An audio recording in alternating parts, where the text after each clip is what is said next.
இன்றைய வேத வாசிப்பு யாத்ராகமம் 18ஆம் அதிகாரம் 13 முதல் 22 வரை. மறுநாள் மோசே ஜனங்களை நியாயம் விசாரிக்க உட்கார்ந்தான். ஜனங்கள் காலமே துவங்கி சாயங்காலம் மட்டும் மோசேக்கு முன்பாக நின்றார்கள். ஜனங்களுக்கு அவன் செய்த யாவையும் மோசேயின் மாமன் கண்டு, நீர் ஜனங்களுக்கு செய்கிற இந்த காரியம் என்ன? நீ ஒன்றாய் உட்கார்ந்திருக்கவும் ஜனங்கள் எல்லோரும் காலம் துவங்கி சாயங்காலம் மட்டும் உமக்கு முன்பாக நிற்கவும் வேண்டியது என்ன என்றான். அப்பொழுது மோசே தன் மாமனை நோக்கி, தேவனிடத்தில் விசாரிக்கும்படி ஜனங்கள் என்னிடத்தில் வருகிறார்கள். அவர்களுக்கு யாதொரு காரியம் உண்டானால் என்னிடத்தில் வருகிறார்கள். நான் அவர்களுக்குள்ளே வழக்கை தீர்த்து தேவ கட்டளைகளையும் அவருடைய பிரமாணங்களையும் தெரிவிக்கிறேன் என்றான். அதற்கு மோசேயின் மாமன், நீர் செய்கிற காரியம் நல்லதல்ல. நீரும் உம்மோடு இருக்கிற ஜனங்களும் தொய்ந்து போவீர்கள்.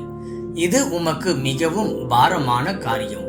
நீ ஒருவராய் அதை செய்ய உம்மாலே கூடாது. இப்பொழுது என் சொல்லை கேளும். உமக்கு ஒரு ஆலோசனை சொல்லுகிறேன். தேவனும் உம்மோடு கூட இருப்பார். நீ தேவ சந்நிதியிலே ஜனங்களுக்காக இரும். விசேஷித்தவைகளை தேவனிடத்தில் கொண்டு போய் கட்டளைகளையும் பிரமாணங்களையும் அவர்களுக்கு வெளிப்படுத்தி, அவர்கள் நடக்க வேண்டிய வழியையும் அவர்கள் செய்ய வேண்டிய காரியத்தையும் அவர்களுக்கு தெரியப்படுத்தும். ஜனங்கள் எல்லோருக்குள்ளும் தேவனுக்கு பயந்தவர்களும் உண்மை உள்ளவர்களும் பொருளாசையை வெறுக்கிறவர்களுமான திறமையுள்ள மனிதரை தெரிந்து கொண்டு அவர்களை 1000 பேருக்கு அதிபதிகளாகவும் 100 பேருக்கு அதிபதிகளாகவும் 50 பேருக்கு அதிபதிகளாகவும் 10 பேருக்கு அதிபதிகளாகவும் ஏற்படுத்தும். அவர்கள் எப்பொழுதும் ஜனங்களை நியாயம் விசாரித்து பெரிய காரியங்கள் யாவையும் உம்மிடத்தில் கொண்டு வரட்டும். சிறிய காரியங்கள் யாவையும் தாங்களே தீர்க்கட்டும். இப்படி அவர்கள் உம்மோடு கூட இந்த பாரத்தை சுமந்தால் உமக்கு லகுவாய் இருக்கும். இன்றைய நற்செய்தி. ஞானமான ஆலோசனை. நான் வேதாகம கல்லூரியில் பயிலும் பொழுது முழு நேர வேலையிலும் ஈடுபட்டு இருந்தேன். அதே வேளையில் பகுதி நேர போதகராக சுற்றுமுறையில் ஒரு சபையிலும் பணியாற்றி கொண்டு இருந்தேன்.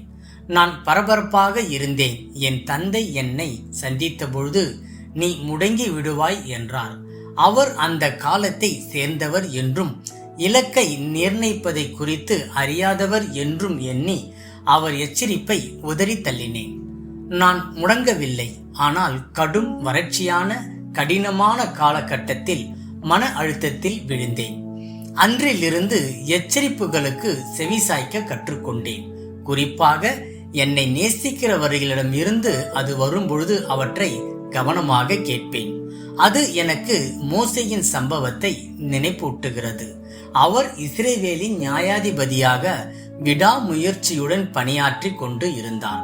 எனினும் தன் மாமனாரின் எச்சரிப்புக்கு செவி கொடுத்தார்.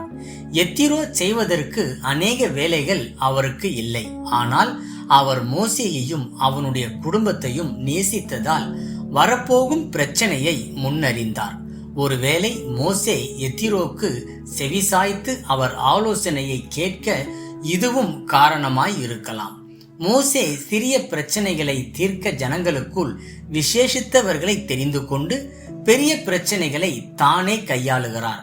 அவர் எத்திரோவின் ஆலோசனைக்கு செவிசாய்த்து தன் பாரத்தை தானே சுமக்காமல் மற்றவர்களுக்கு பகிர்ந்து கொடுத்ததினால் அவருக்கு எதிர்பட இருந்த பிரச்சனைகளை தவிர்க்க முடிந்தது.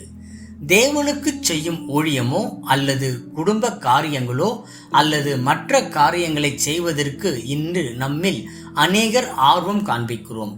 ஆனால் நம்மை நேசிக்கும் நம்பிக்கைக்குரிய நபர்களின் ஆலோசனைக்கு செவிசாய்த்து நாம் செய்யும் அனைத்திலும் தேவனின் ஞானத்தையும் வல்லமையையும் சார்ந்து கொள்ள வேண்டும்.